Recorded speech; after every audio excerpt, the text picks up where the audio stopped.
किसी कारणवश technical problem के कारण अपना बंद कर दिया गया था। हम पढ़ रहे थे स्वतंत्रता के अधिकार, अपने अनुच्छेद नंबर 19 तक हो गए थे। आज हम आगे पढ़ेंगे। कौन सी तरह से हमने स्वतंत्रता के अधिकार, ये थे अपने अनुच्छेद नंबर 19, 20, 21 और 22 में। 19 हमने पढ़ लिया था। इसमें क्या था अपना, इसमें 7 पार्ट बताए थे, इसमें से एक हटा दिया गया है संपत्ति का। 7 पार्टों के नाम मैं बता रहा हूँ, थोड़ा रिवीजन हो जाएगी। पहला अपना बोलने का या प्रेस का। दूसरा था सभा का, सभा के बाद संगठन के बाद अपना घूमने के बाद निवास के बाद आजीविका और फिर संपत्ति का अपने हटा दिया गया है, बाकी 6 भी लागू है। 20 में देखते हैं। 20 में अपना है दोष के विरुद्ध संरक्षण। दोष के विरुद्ध संरक्षण। इसमें क्या है कि हमने कोई जुर्म कर दिया, हमने कोई दोष कर दिया, हमने कोई कांड कर दिया है, तो उसके खिलाफ भी हमें क्या है, संरक्षण मिलता है। उसकी एवज में भी क्या मिलता है, देखो जैसे दिल्ली में पहले निर्भया कांड हुआ था, ठीक है। उस कांड में क्या था कि उस कांड के लिए भी फांसी की सजा दे दी गई। उस टाइम क्या थी, उम्र कैद की सजा थी। तो क्या है कि जो सजा मिलनी है वो वर्तमान कानून के अनुसार ही मिलेगी। छूट जो है आगे वाले कानून के अनुसार मिल सकती है, मतलब जो भविष्य में छूट दी जाती है वो आगे मिल सकती है। तो पहला संरक्षण क्या हुआ कि सजा जो मिलनी है वो क्या है, वर्तमान कानून के अनुसार ही मिलेगी। दूसरा क्या है, खुद को गवाही के लिए बाध्य नहीं कर सकते। खुद को गवाही के लिए बाध्य नहीं कर सकते। ये क्या अपने दोष के विरुद्ध क्या है, संरक्षण। तीसरा 21 में आता है अपना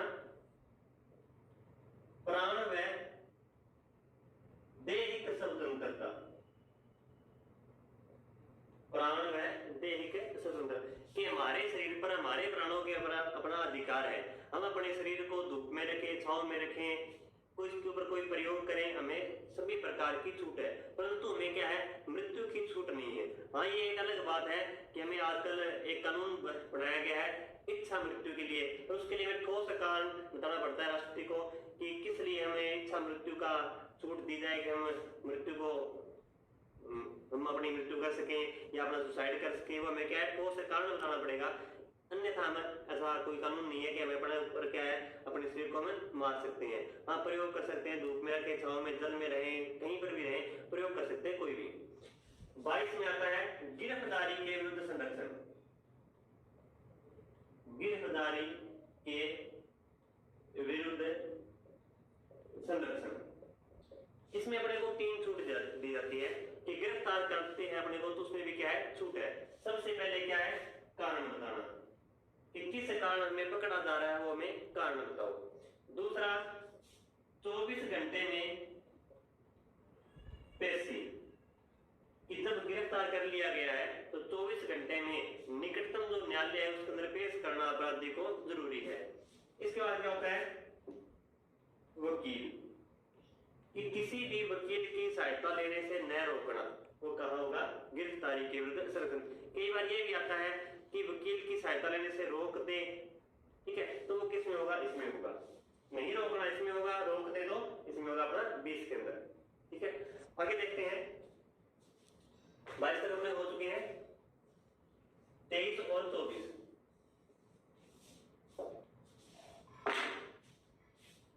आगे अपने आते हैं शोषण के विरुद्ध अधिकार। शोषण के विरुद्ध अधिकार कौन कौन से, 23 नंबर और 24 नंबर। 2 अधिकार दिए गए हैं कि हमारा कोई किसी प्रकार का शोषण ना कर सके। पहले में है मानव दुर्व्यवहार, बलात् श्रम। 24 में आता है बाल श्रम। मेन अपने 2 पॉइंट आते हैं, बलात् श्रम और बाल श्रम का। बलात् श्रम क्या होता है और बाल श्रम क्या होता है।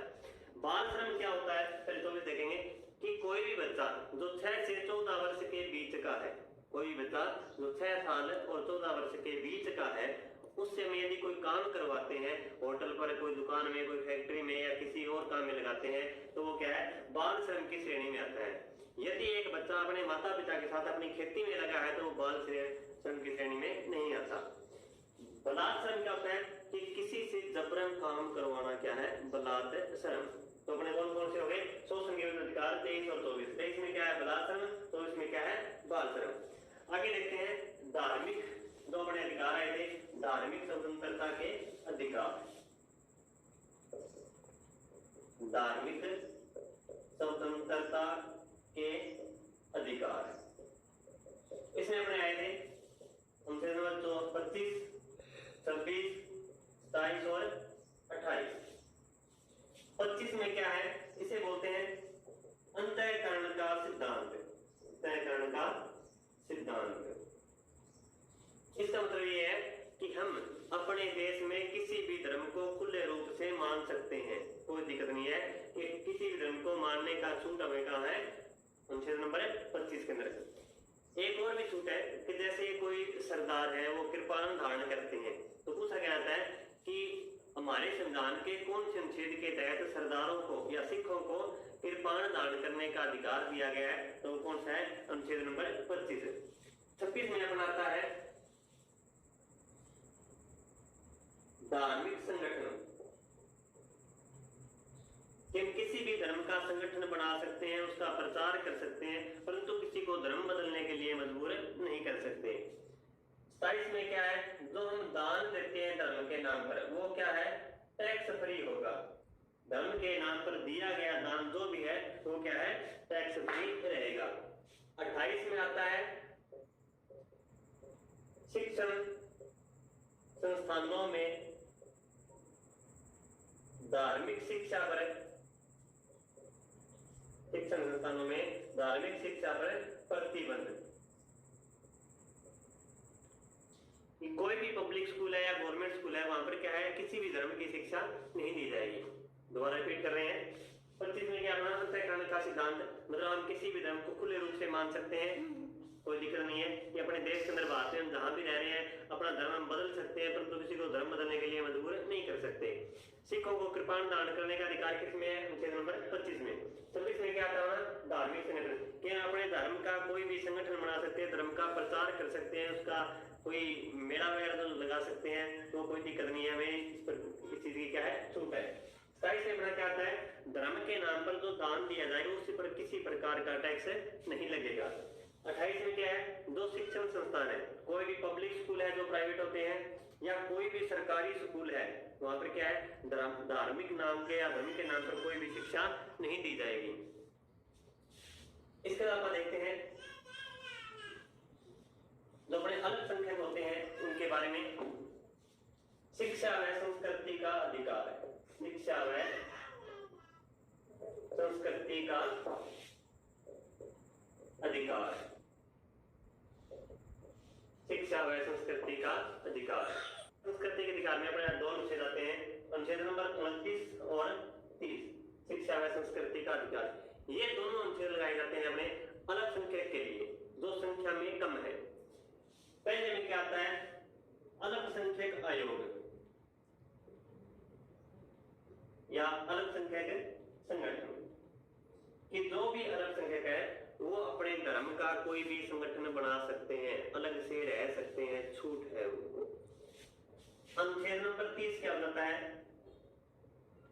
अल्पसंख्यक स्कूल, कि जो अल्पसंख्यक है वो क्या है अपने धर्म का स्कूल खोल सकते हैं, जैसे अलीगढ़ मुस्लिम विश्वविद्यालय है या अकाल अकेडमी जो सिखों के लिए खोली जाती है, इसी प्रकार या सनातन धर्म शिक्षण संस्थान जो हिंदुओं के पंडित जो तैयार होते हैं वहां पर उनके लिए भी क्या अलग से स्कूल खोले जा सकते हैं। इसी में अपना एक और आता है कि जो राज्य सरकार है कुछ आता है कि राज्य सरकार स्कूलों को अनुदान देती है। मान लीजिए एक जिले के अंदर 10 स्कूल हैं और 10 में से 2 क्या है अल्पसंख्यक स्कूल हैं, यदि राज्य सरकार किसी प्रकार का अनुदान देती है और एक जिले के अंदर क्या है 10 स्कूल है, 10 में से 2 क्या है अल्पसंख्यक स्कूल, तो इन 2 के साथ कोई भेदभाव किया जाएगा या इनको जो अनुदान राशि है कम दी जाएगी या इनको अनुदान जो राशि है वो ज्यादा दी जाएगी। इसमें सिंपल सा होता है कि जब पहले वाले हमने पढ़ा है कि कानून सबके लिए समान है, तो इनको भी क्या है अनुदान राशि क्या है समान ही दी जाएगी, इनके साथ किसी प्रकार का भेदभाव नहीं किया जाएगा। इसका नाम आता है अनुच्छेद नंबर 31 जो बनाता है संपत्ति का अधिकार, संपत्ति का अधिकार। कौन सा? 31। पहले छूट थी हमें कि हम कितनी भी संपत्ति को इकट्ठी कर सकते हैं, कोई दिक्कत नहीं थी।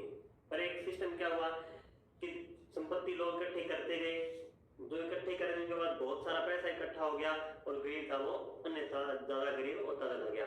इसमें क्या हुआ, फिर एक कानून लाया गया 44वां संविधान संशोधन। 44वां संविधान संशोधन 1978। इसमें क्या कहा गया कि संपत्ति को मौलिक अधिकारों से हटाकर कानूनी अधिकार में लाया जाएगा, मतलब संपत्ति के ऊपर क्या है, टैक्स लगाया जाएगा। इस संशोधन के अंदर यह कहा गया कि 31 से हटाकर 300 क में संपत्ति को शामिल किया गया है और संपत्ति आज के बाद क्या है कि कानूनी अधिकार होगी, ना कि ये मौलिक अधिकार होगी। 1978 के बाद क्या है, संपत्ति के ऊपर टैक्स लगना शुरू हो गया। संपत्ति का अधिकार आएगा 44वां संविधान संशोधन 1978। बार बार यही पूछा जाता है कि संपत्ति के अधिकार को मौलिक अधिकारों की सूची या मौलिक अधिकारों की श्रेणी या मौलिक अधिकारों से कब हटाया गया, तो 44वां संविधान संशोधन 1978 के तहत क्या है, संपत्ति के अधिकार को मौलिक अधिकारों से हटाकर कानूनी अधिकार बना दिया गया। पहले किसमें आता था, अनुच्छेद नंबर 31 में, वर्तमान में किसमें आ रहा है, अनुच्छेद नंबर 300 के अंदर। आगे देखते हैं, हमारा लास्ट पढ़ना है हमने अनुच्छेद नंबर 32, आर्टिकल नंबर 32। ये था अपना संवैधानिक उपचारों का अधिकार, संवैधानिक उपचारों का अधिकार। इसमें क्या होता है, इस अधिकार को पहले बी.आर. अम्बेडकर ने क्या कहा था वो पढ़ते हैं। सबसे पहले भीमराव अम्बेडकर ने कहा कि अनुच्छेद नंबर 32 हमारे संविधान की अंतरात्मा है। क्या कहा, अनुच्छेद नंबर 32 क्या है, हमारे संविधान की अंतरात्मा। ये पूछा भी जाता है कि अनुच्छेद नंबर 32 को संविधान की अंतरात्मा किसने कहा, तो किसने कहा, भीमराव अम्बेडकर ने। क्यों कहा, इसमें होता है कि कोई भी कानून है कि कोई भी जो आम व्यक्ति है, आम जो नागरिक है, वो सीधा सुप्रीम कोर्ट में अपना केस दायर नहीं कर सकता। परंतु यदि किसी मौलिक अधिकार का हनन हो रहा है, यदि मौलिक अधिकार को उसको दबाया जा रहा है, तो मौलिक अधिकारों के लिए वो अनुच्छेद 32 के तहत सीधा कहा जा सकता है, सुप्रीम कोर्ट में केस दायर कर सकता है। तो ये थे अपने मौलिक अधिकार। इनका एक छोटा सा पार्ट और आएगा आगे आने वाले वीडियो में। तब तक के लिए